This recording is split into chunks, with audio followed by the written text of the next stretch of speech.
Šis ir jau 8. raidījums, un, gribot negribot, gan raidījuma kārtas skaitlis, gan tā saturs, gan mans iekšējais stāvoklis atkal lieliski saliekas kopā vienā bildē. Skaitlis 8 numeroloģijā parasti tiek saistīts ar karjeru, biznesu, finansēm un autoritāti.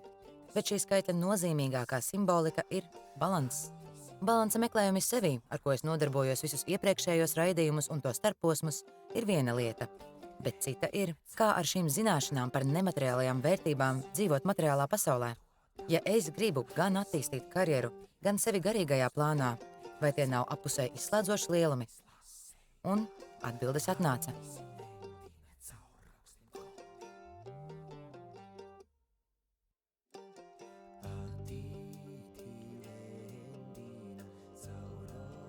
Cilvēkam ir jādeg. Un, ja mēs runājam par visām stihijām kopā, tad man patīk uz viņām skatīties kā uz Māras krustu. Un uz katru stariņu sēd viena stihija. Un Māras krusts, ka viņš iegriežās, tad, ja paskatāmies no malas vai no augšas, tad tas Māras krusts pārvēršas par uguns krustu. Un tas ir tā cilvēka būtība, kad cilvēkam jābūt radošam, viņam ir jākustās, viņš nedrīkst apstāties. Īstenībā viss latviešu labjūtu koda cikls sākās no Igora.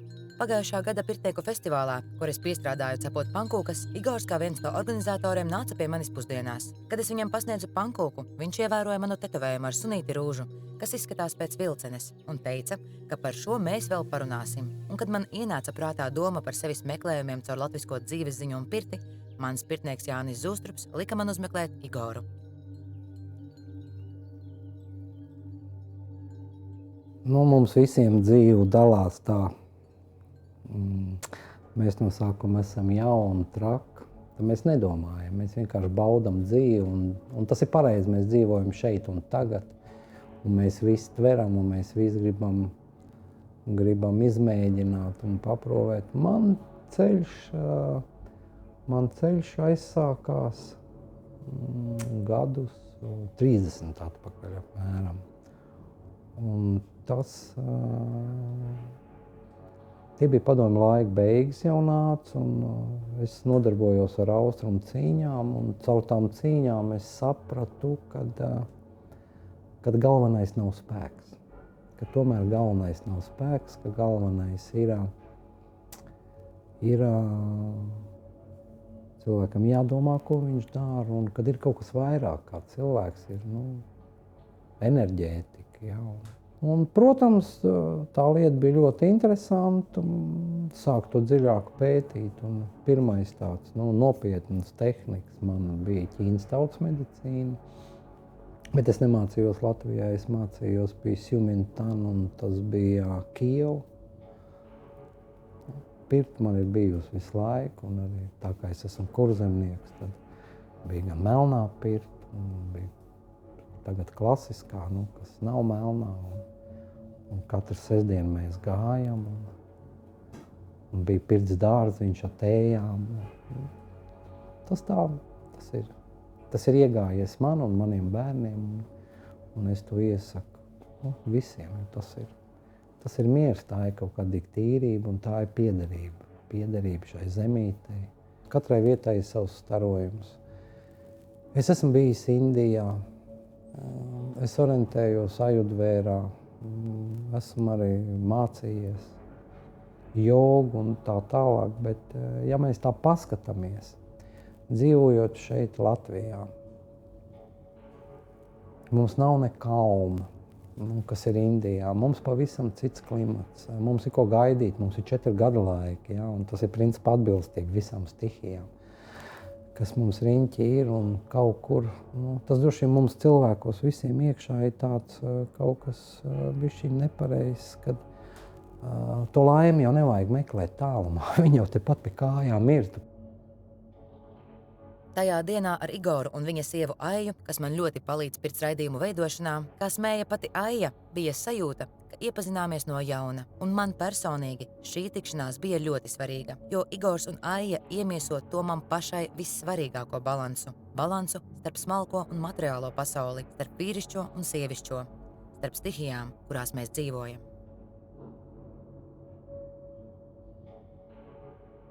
Runājot par Māras krustu, tā kā tu esi Latgaļu meitene, tu esi sēdējusi pie ratiņa. Es tinu uz dzīvi.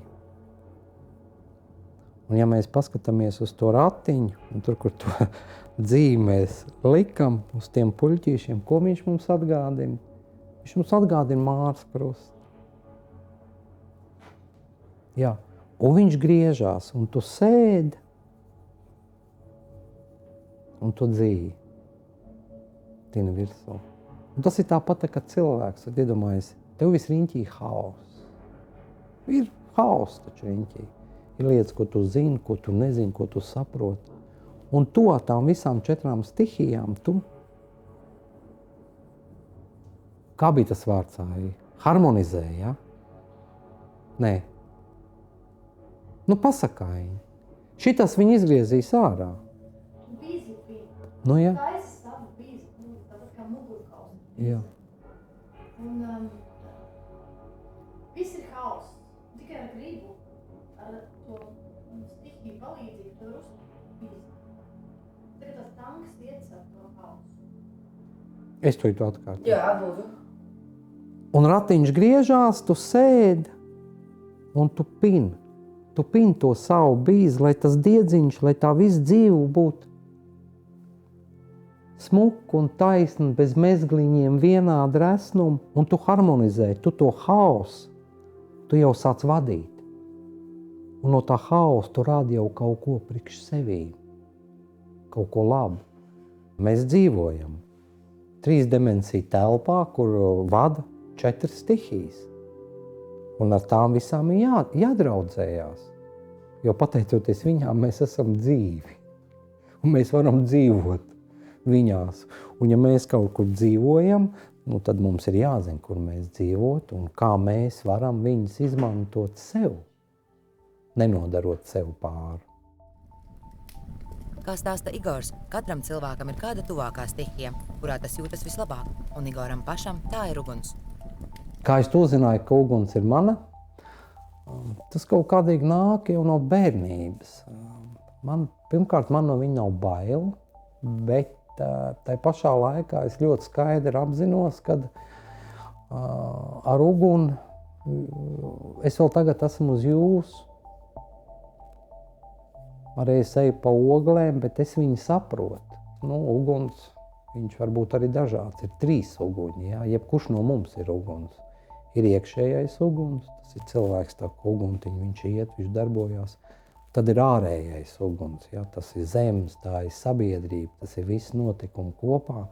Un tas ir galaktiskais uguns. Un ja tu atrodi to tiltiņu, kad tu savienojies ar visu to, tad viss kārtībā. Cilvēki arī tas tāpat kā pa uztveri, ja? Cits saka, tu redzi, cits saka, tu dzirdi. Tas jau arī liecina, kur māņu orgānu tas cilvēks vairāk to informāciju saprot. Tas ir tā ļoti būtiski pie bērniem, lai viņi vieglāk mācīties. Šitas arī jāsaprot par bērniem.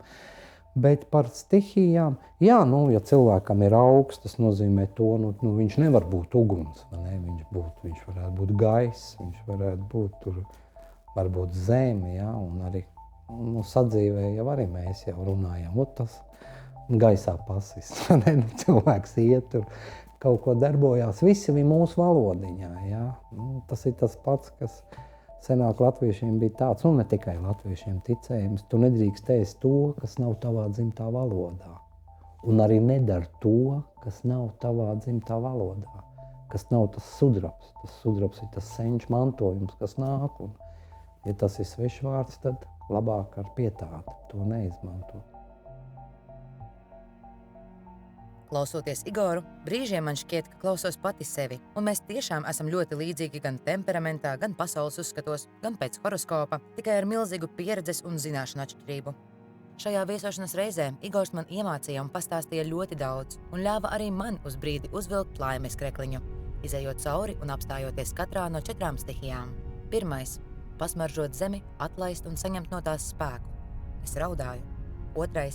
Saklausīt ūdeni un aizvērtām acīm sajust, kā tu izšķīsti kā cukurs. Es smējos.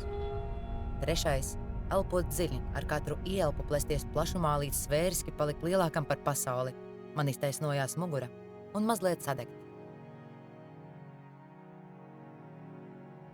Te iestājās miers.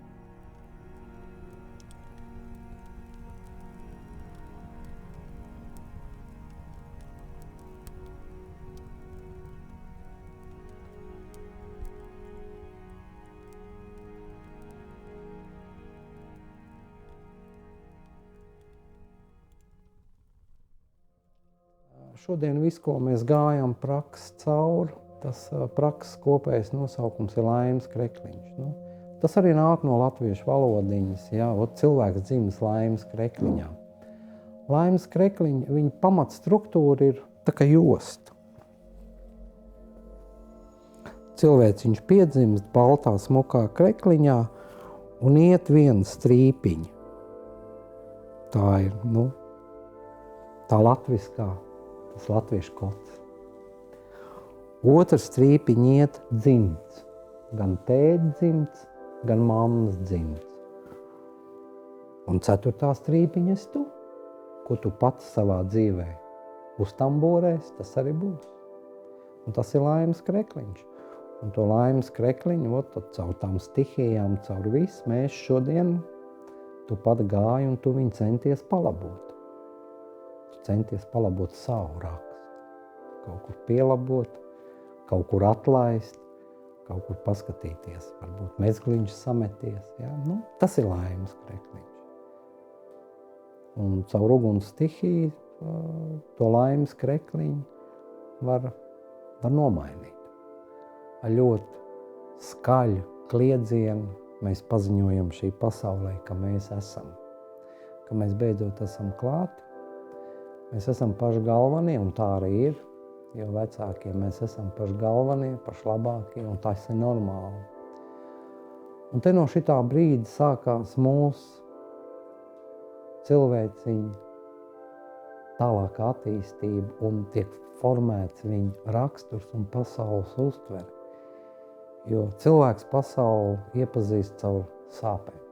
Respektīvi, caur sāpju ķermeni. Pirmais rāpīja, bērns sāk rāpot. Protams, viņš obligāti ieskries kaut kur ap pieru, dabos pirmo punktu, tas ierakstās mūsu apziņā, jā, bet tas viss un tā, caur sāpēm cilvēks sāk iepazīt pasauli. Un kāpēc es runāju to konkrēti ar stihijām? Jā? Es runāju konkrēti tāpēc, ka mums ir jābūt balansā starp sāpēm un starp baudu. Un arī latviešiem ir tehnikas, kas viss tam ir gājuši cauri, bet neviens to nezina. Bērnībā visiem omas ko darīja no rītiem, kā jūs modināja? Kutināja pēdas. Tas ir viens no tādiem mehānismiem, kas nodzēš sāpju ķermeni.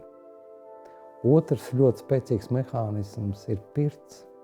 Slotiņa, jā, jo tā slota, viņa ne tikai tev fiziski, garīgi uzlabo, bet viņa arī nomāca tavu sāpju ķermeni, kas tev iekšā ir, viņš sēd un sāpju ķermenis ir tas, kas arī cilvēku izpausmēs rada agresiju. Viņš rada kaut kādīgs tur egoismu ļoti izteikti. Un šito te divu ķermeņa sāp un baudas ķermeņa tās kopsumu, viņi formulē mūsu raksturu, mūsu skatījumu uz pasauli un uz līdzcilvēkiem. Tāpēc ejiet pirtī un esiet lūdzu laimīgi.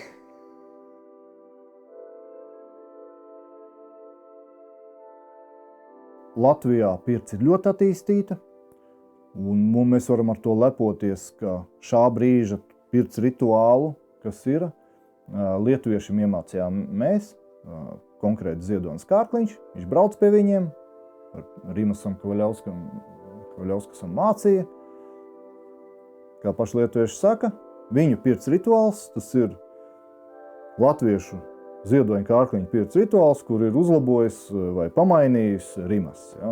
Tāds ir viņu teksts. Ja? Tas, ar ko mēs varam lepoties. Man prieks, ka pirts ir pašiem gadiem, kopš es to profesionāli nodarbojos ar izīrēšanu un pēršanu, viņa no tādas tusiņu vietas ir pārvērtusies jau par pamatā. Vairumā cilvēki brauc ar mērķi, labi nopērties, veselīgu atpūtu uztaisīt. Īpašs pieprasījums tagad ir, kad viss zied un kad ziemā arī ir diezgan daudz cilvēku, jo ziemā ir savu šarms, savi kontrasti, to visu visi izmanto. Tas ir ļoti, ļoti izteikti šobrīd. Psihologi secina, ka cilvēkam reiz nedēļā vismaz 4 stundas ir jāpavada citā vidē, citā vietā. Vispieejamākais, ātrākais, lūk šeit, pirts rituāls vai pirts tāda kārtīga mazgāšanās bez steigas un pirtošanās, plus vēl kādu masku uzklāšanu, mazāk par 4 stundām nevar iekļauties. Jā, tā kā tas, ko es uztveru, jā, tādā veidā pirt.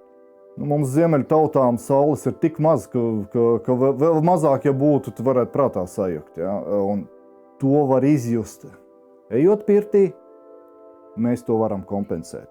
To siltumu, kas mums pietrūkst. Nevelti, jo skarbāks klimats, jo karstāka tā pirts ir. Un arī Latvijā viņi vienmēr būs nedaudz mērenāka, ja ir silta ziema. Un jo augstāk ziema, jo skarbāka būs pirts. Un vasarā tieši tas pats. Jo karstāks ārā laiks, jo karstāku pirti kurina cilvēki. Un tas ir arī interesants efekts. Ārā plus 30, pirtī plus 80. Iznāk ārā 50 grādu starpība. un jūtās labi. Un vairs nav tā karstuma sajūtas.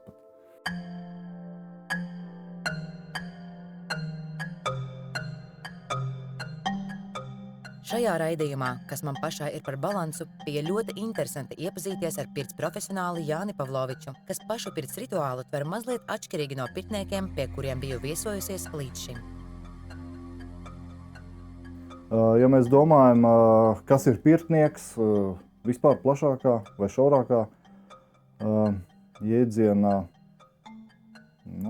tas ir cilvēks, kurš pirtī pēr. Latvijas pirts, tradicionāli tā ir ģimenes pirts. Vīrs pēr sievu, sieva bērnus, varbūt arī pirts vakar uztaisa vīram sieva. Ja, tā arī ir īstā Latvijas pirts. Tāpēc mēs varam teikt, ja saimē ir ģimene un pirts, tad tur ir visi arī ir pirtnieki. Pirts priekš manis tas ir līgo vakars visa gada garumā. Tur ir zaļš, tā ir atpūta, ir silti, miers, klusums. Mēs varam labi atpūsties, izbaudīt augu aromātus, dabas veltes, kāds vairāk uz tradicionālām latviešu pagāniskajām lietām. Tā es uzsvaru pirtī, cits vairāk uz spā procedūrām. Mans cenšos pārāk, faktiski vispār neaizskart ezotērisks jautājums vai reliģijas. Ja jautājas atbildu, bet stāsti un ārstēšana, dziedniecība, tas nav par mani. Lai nav tā kā, kad jūs ejat pastaigā un gids kāds piesienās un stāsta visu kaut ko. Dažreiz arī klusums ir vislabākais stāstītājs. Pats galvenais ir just tvaiku, just siltumu, just siltumu un mitrumu attiecības, kas ir pērtuvē. Kad ieiet pērtuvē, mans darbs ir redzēt, kā reaģē uz siltumu, par ko ir sarunas, relaksēts, sasprindas augums, kā reaģē uz pirmo gariņu, otro, trešo. Tās pirmās 15 minūtes arī paiet. Man liekas, pats galvenais ir, lai cilvēki justos komfortabli, būtu labi atpūtušies, pabijuši citā vidē un labi attīrījušies. Tīri, smaidīgi, nomazgājušies. Bija tāds gadījums, arī Andu Veselītu mēs arī strādājam, un bija dāvana karte tādam sirmam pārim. Un viņi uz šejieni brauca no Rīgas vasarā caur sastrēgumiem 3 stundas laikā. Un viņi atbrauca tik saspringti, tik dusmīgi. Gan laikam uz dāvinātājiem, gan uz mums, gan uz visu iespējamo. Tajā vakarā mēs ļoti, ļoti centāmies. Un tagad iedomājieties, mēs esam nopēruši viņas, masāžas veiktas, ķermeņa procedūras. Un jau pievakare, saule tuvojas rietam, un viņi iziet ārā, tāds 60-gadīgs vai 65-gadīgs pārītis, sadodās rokās un aiziet uz mašīnu. Jā, tas bija vislabākais kompliments, kāds varēja būt par pirts rituālu. Jānis apguvis gan pirts, gan spā un masāžas iemaņas. Un interesanti, ka gan Jānis, gan Igors, gan arī citi pirtnieki nereti nodarbojas ar austrumu cīņām, kas arī bez šaubām ir stāsts par ķermeņa, prāta un gara balansu. Sportiskais gars ļoti labi raksturo Jāni gan ikdienas dzīvē, kur viņš strādā arī par cīņas mākslas džiu-džitsu treneri, gan pirtī, kur, kā izrādās, pirtnieki arī sacenšas starptautiskā līmenī, pildot dažādas sarežģītības uzdevumus. Pats es jau no pašām pirmajām sacensībām tā sanāca, ka esmu tiesnesis. Un kādam bija jātiesā. Tad, kas tur pazīstamāki bija pirtnieku organizatoram, tādi pieredzējušāki, tie arī kļuva par sacensību tiesnešiem. Jā. Latvijā ir sākotnēji bija pirtnieka meistarības skate un diezgan brīvs formāts. Cilvēks parāda, kā viņš pēr, ar kādus līdzekļus izmanto. Un tiesneši tad arī vērtē. Tiesneši vērtē kompozīciju, izmantojamos augus, cik viņi atbilst deklarētajam mērķim pēšanas, tieši procedūras, intensitāti, kulminācija, kurā brīdī tiek vai pareizi vai nē, vai pietiekams sagatavots augums ir. Jo sarežģītāks manipulācijas ar slotām, jo, protams, arī būs augstāks vērtējums. Bet ir iespēja kļūdīties. Vienkāršāks pēriens, mazāk iespēja kļūdīties, mazāks arī balles. Un tad mums ir jaunā pirtnieka formāts, kad uzstājās cilvēki, bērni, jaunais pirtnieks, tas ir bērni, tas ļoti interesanti konkursiņi, un nākotnes pirtnieks, tie cilvēki līdz 3 gadu pieredzēja. Tas gan nenotiek pērtuvē vairs, bet ārpusē uz kušetītēm dalībnieki 40 minūtes rāda savu meistarību, tiesneši salīdzina sniegumus. Otrs, kas ir vairāk uz austrumiem, uz Krieviju, ja skatāmies, viņiem ir tāda sporta pēršanas sacensība, kur ir noteikts manipulācijas skaits, noteiktā secībā, to tad arī dalībnieki izpilda. Tad vēl ar pirti gan ne tik ļoti saistīts, tās ir saunās sacensības, tā ir saunā sēdēšana no sērijas, kurš ilgāk nosēdēs.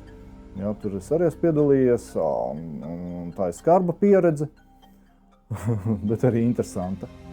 Tie ir 120 grādi pie 20% nitruma. Ja jūs gribat zināt, cik tas ir, paņemiet uzgāziet sev vārošu ūdeni virsū, apmēram būs tas pats. Lūk. Un tad ir pats jaukākais no sacensību formātiem, kas man patīk, kas arī varētu teikt, ka saistīts ar pirti, nosacīti, bet tomēr. Tās ir sauna meistaru sacensības. Tas bija priekš manis milzīgs atklājums. Pirmo reizi, kad es braucu uz tādām pasaules čempionātu, nemaz nezināju, kas tas ir. Man bija līdz dvieļi, mūzikas programma, viss vairāk neko nezināju. Bija tik, cik video redzējis, ka vajag dzenāt tvaiku. Ja? Protams, tas bija debija no 28 dalību valstīm, es 17. vietu iegūs, un es biju ļoti apmierināts ar to sniegumu. Īsumā, kas notiek, tas ir 15 minūtēs, ir jāparāda šovs, jāsasilda cilvēki, mūzikas, pamatā ir kaut kāda mūzika, iestudēta tērpi, kustības, tā ir neliela mini izrāde. Jo būt starptautiskās tādās čempionātā pat tiesnesis ir krūtāk nekā pat dalībnieki, īpaši, ja es biju dalībnieki. Pirts ar Jāni laikam bija visdisciplinētākā, kādā esmu bijusi, un tieši no tīrības un laika precizitātes viedokļa. Pēc katras pērtuvē iešanās reizes tā tika rūpīgi sagatavota nākamajam piegājienam. Katras pērtuvē un ārpus tās uzturēšanās laiks noteikts pa minūtēm. Un pats pēriens lielisks. Lai gan pirtī šoreiz pavadījām pietiekami ilgu laiku un arī karstums nebija mazs, nevienu brīdi nepalika karsti, nevienu brīdi nebija smagi, bija jautri, vienkārši un nesamāksloti. Jānis man bieži jautāja, kā es jūtos savas otrās čakras dēļ. Jāņa teorija bija, ka viss man ir kārtībā, vienkārši tas punkts sāp, jo pirtī parasti pārkarstu. Vienreiz, kad viņš man jautāja, kā es jūtos, tā otrā čakra bija jau sakustējusies, un tad pēkšņi Lailas vārdi ausī. Ļaujies, un es patiešām ļāvos, un līdz brīdim, kad domāju atbildēt, tā sajūta jau mazām adatiņām plūda prom, un es nezinu, kur tā ir tagad, bet cerams uz neatgriešanos.